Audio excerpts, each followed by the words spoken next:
Get ready with me to tell my situationship, TikTok edition. Let's go. I had to hurry up and set my skin, and I even lined out my eyebrows.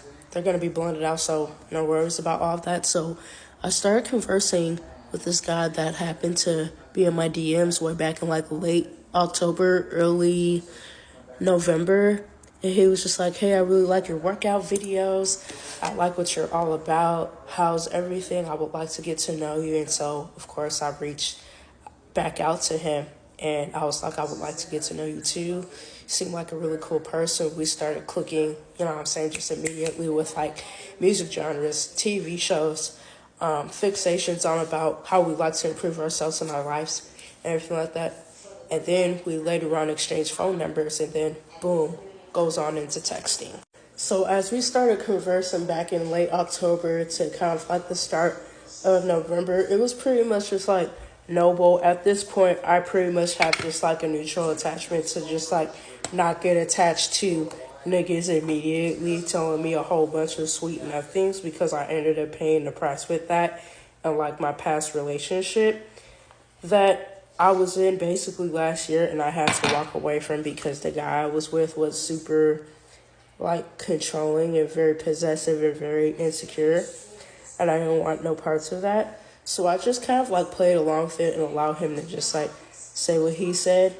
And the very first hint that I should have taken note of was that after he asked me why didn't I being a part of the dating pool, and that I just willfully ejected myself out because I don't have time for nonsense. I legit have intentions to marry somebody if things happen to click right away, and that we're able to work out our differences, and that the guy is not shallow.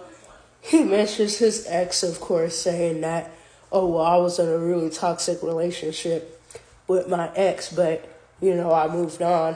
I'm looking like I didn't really ask about your ex. You're entertaining me now, and the fact that you even mentioned your ex shows that you're pretty much not over her. That was the first red flag that I overlooked.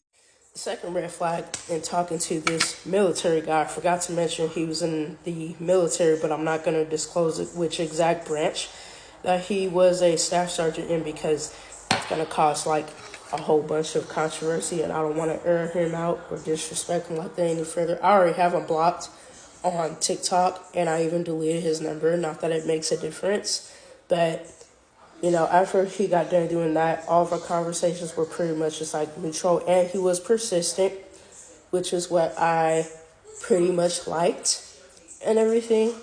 And within a month after us talking and everything, he goes into this whole entire spiel saying that I am the love of his life. He couldn't live without me. I love you so much, honey. I don't know what I would do without you. You're the best thing that ever came into my life. Just a whole bunch of weird, cringy shit. The second talking stage red flag that I overlooked was when I asked him about his family after I told him that I was still living with my mom, or actually recently moved back in with my mom after graduating college or whatnot, just to save money so that I could be self-sufficient and eventually get my own place when I happen to have a career job or a sustainable job where it's able to pick me back up off of my feet. I asked him about his family and everything, and then he was just all oh, what family? I don't get along with both of my parents. If they don't happen to live in the same state, they don't live in the same exact city as me, and I just want to go on ahead and give them space. I'm looking I don't know exactly what happened, and it's not my place to question it, but whatever. So I was willing to not take that personally, because like I said, it's literally just a talking stage. We have not met each other or anything like that. As a matter of fact, I did ask him on several occasions if he's willing to leave a voice note, which he left one because I couldn't save it, but I did typically ask him if he was permitted to, call me or FaceTime me, so just I could get a gist of who he looks like and how he is on the physical realm.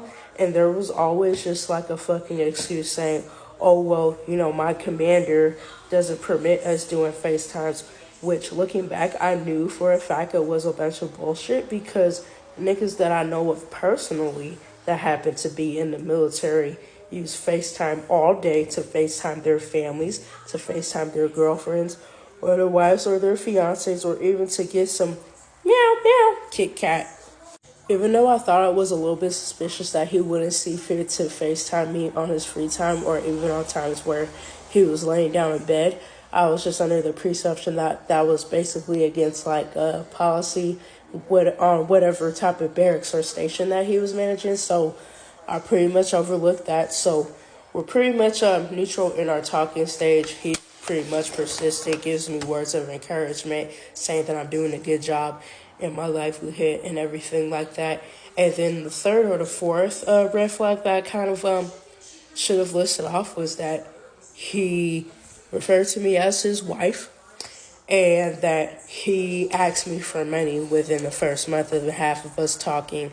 So basically, he needed like an extra $10 because one of his cars declined for him to renew his service on his phone. And I said, dude, I'm sorry, I don't really have it like that. I'm trying to get up out the dumps myself. And he was just like, oh, okay, I get it. It's all good. You know what I'm saying? It's cool. I respect that. And then, fast forward to yesterday, I did something that many of the sprinkle ladies and certain men would pretty much be disgusted against. He learned that I had a Cash App, and so he was just like, oh, I heard that you got paid from like, your little job. You said that you would be able to help me this week, saying that you need to help me out, this, and that. So I still hate myself for this day, but accountability is ultimately key. I Cash Apped him the $10 via Bitcoin, and at the time I was just looking like, okay, well, it's just a measly ass $10. Like, I'm gonna literally get that shit back. But it was not a wise decision on my end. I can still honestly say that that was not a wise decision on my end, because if you're my nigga and you truly love me, regardless of not seeing each other face to face, it should be within your job and your entitled to provide for me. A woman is not supposed to take care of a man.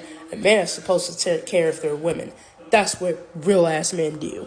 So after I sent him that measly ass $10 that should have been mine in case if I happen to be low on gas money or whatever, he hits me up this morning and he's all like, oh, hey, hun, that $10 that you sent me was only enough for me to get a little bit of piece of fruit.